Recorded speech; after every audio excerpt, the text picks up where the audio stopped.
Guérir envers et contre tout du docteur Carl Simonton. Bonjour à toutes et à tous, soyez les bienvenus dans cette vidéo dans laquelle nous allons parler de ce livre, que dis-je, un chef-d'œuvre en tout cas pour moi, qui s'intitule donc Guérir envers et contre tout.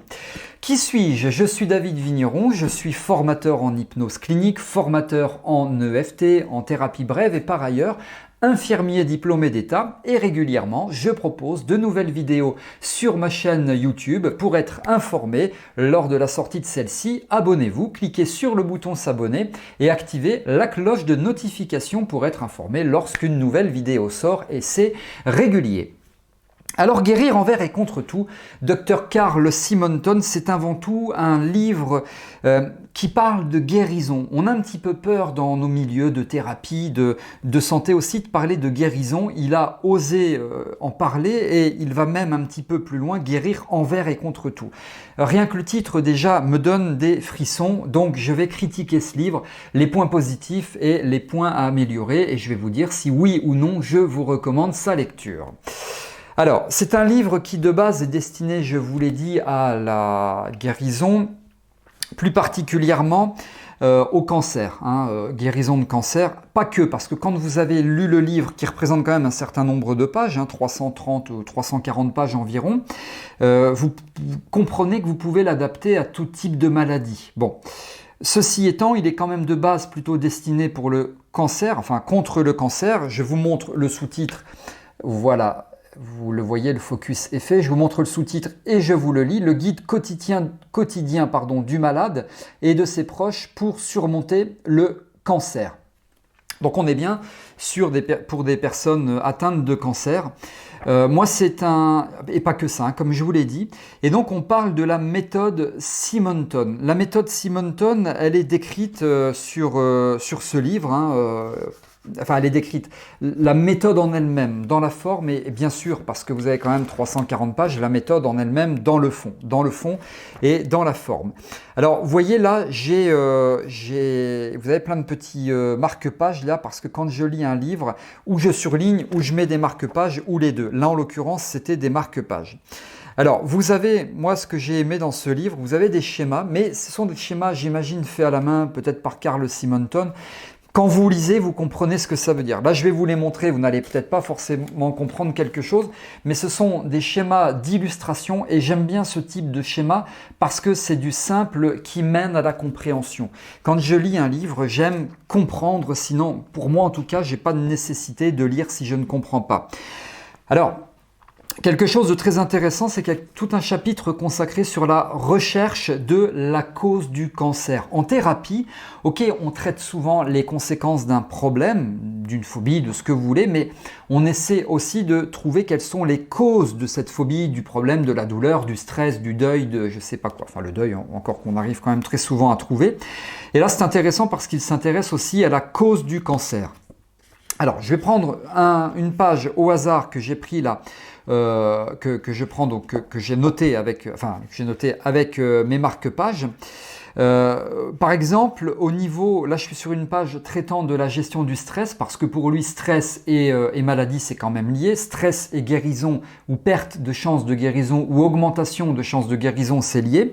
Et par exemple là il y a une méthode où en 5 étapes vous apprenez à gérer votre stress. Donc ce qui est très intéressant dans ce livre, c'est que ça vous mène à une ouverture d'esprit un petit peu plus globale et générale que la guérison en elle-même du cancer, parce que c'est vraiment une approche dans la globalité de la maladie. D'ailleurs, en parlant de globalité de la maladie, alors je ne sais pas si je vais retrouver là comme ça en parlant devant la caméra avec vous, je retrouverai pas, mais peu importe. J'ai beaucoup apprécié le fait qu'il n'y a pas beaucoup de personnes qui en parlent, surtout là, c'est un livre qui date d'il y a 15 ou 20 ans, je crois.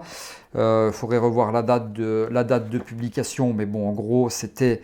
je vais vous dire ça, 2000, alors ce livre date de 2000, mais bon, peut-être que ça date d'un peu plus, je ne sais pas trop. C'est que il parle des bénéfices à entretenir de la maladie, c'est-à-dire ce sont les bénéfices secondaires.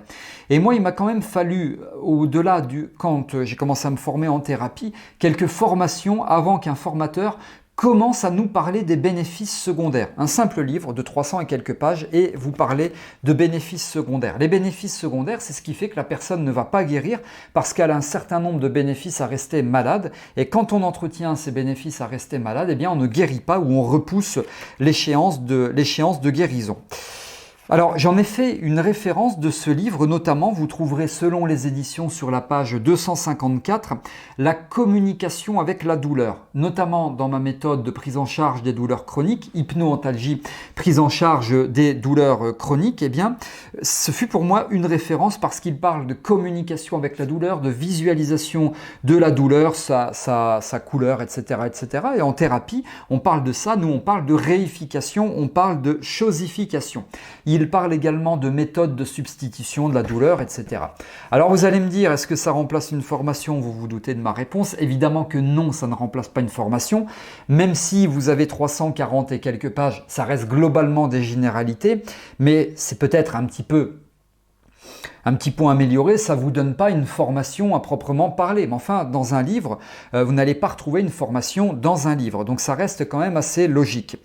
Un petit bémol, c'est vrai que j'aurais aimé, je trouve que parfois il faut un petit peu s'accrocher pour lire, j'aurais aimé que ça soit un petit peu plus aéré. Alors ça aurait forcément représenté beaucoup plus de pages, mais voilà, je vous montre par exemple celle-ci qui est néanmoins très intéressante. Hein. Là vous êtes sur la gestion du stress, la détente, etc. Mais regardez, je trouve que c'est un petit peu compliqué à lire. Moi, j'aime bien quand c'est aéré, j'aime bien quand il y a des paragraphes, quand c'est écrit un petit peu plus gros aussi, même si au moment où je réalise cette vidéo, j'ai pas nécessairement de problème de vue.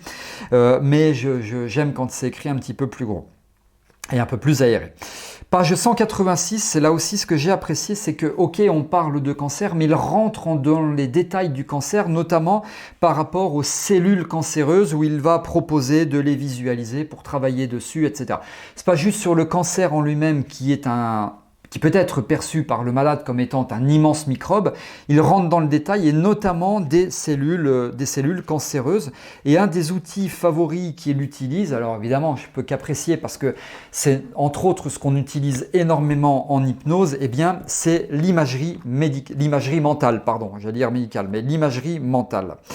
Voilà. Et enfin, je pourrais faire 4 heures sur le livre, il parle de rechute également, comment anticiper la rechute, comment s'y préparer, comment pouvoir la combattre, cette rechute. En bref, le but de ce livre, c'est de guérir envers et contre tout. Donc si vous êtes peut-être vous-même malade, que vous voulez un petit peu comprendre les processus de la maladie, les processus de guérison, comment mettre toutes les chances de votre côté de guérir. Si vous êtes professionnel de santé, ça va vous ouvrir. C'est vraiment un livre ouverture d'esprit. Vous êtes hypnothérapeute, vous êtes thérapeute, vous êtes psychologue, relaxologue, praticien en EFT, en EMDR, enfin, etc. La liste est longue. Je vous recommande vivement la lecture de ce livre du docteur Carl Simonton, qui est radiothérapeute, qui était radiothérapeute et également cancérologue. Voilà. C'est donc un grand oui pour la lecture de ce livre, un grand oui en termes de recommandations. Je vous le recommande non pas à 9 sur 10, mais à 10 sur 10. Je vous incite à le lire. Voilà pour cela. Si vous avez aimé cette vidéo, vous pouvez cliquer sur le pouce bleu pour la liker. Vous pouvez également partager. Je propose des résumés de livres, de certains livres. Ça vous évite de lire certains livres qui notamment sont composés de 500 pages. En 20 ou 30 pages, vous avez un résumé entier de tout un livre. Vous avez le détail de tous ces livres qui figurent sous cette vidéo. Si vous avez des questions, remarques, commentaires, suggestions, vous pouvez m'en faire part là aussi sous cette vidéo dans la partie prévue à cet effet, c'est-à-dire les commentaires. C'est moi qui réponds à vos questions sans intermédiaire. Et enfin, vous pouvez retrouver le lien de ce fabuleux livre que je vous recommande sous cette vidéo si toutefois vous souhaitez l'acquérir. Voilà, je vous remercie de m'avoir écouté, d'avoir été attentif et attentive. Je vous retrouve avec grand plaisir pour de prochaines vidéos. À très bientôt.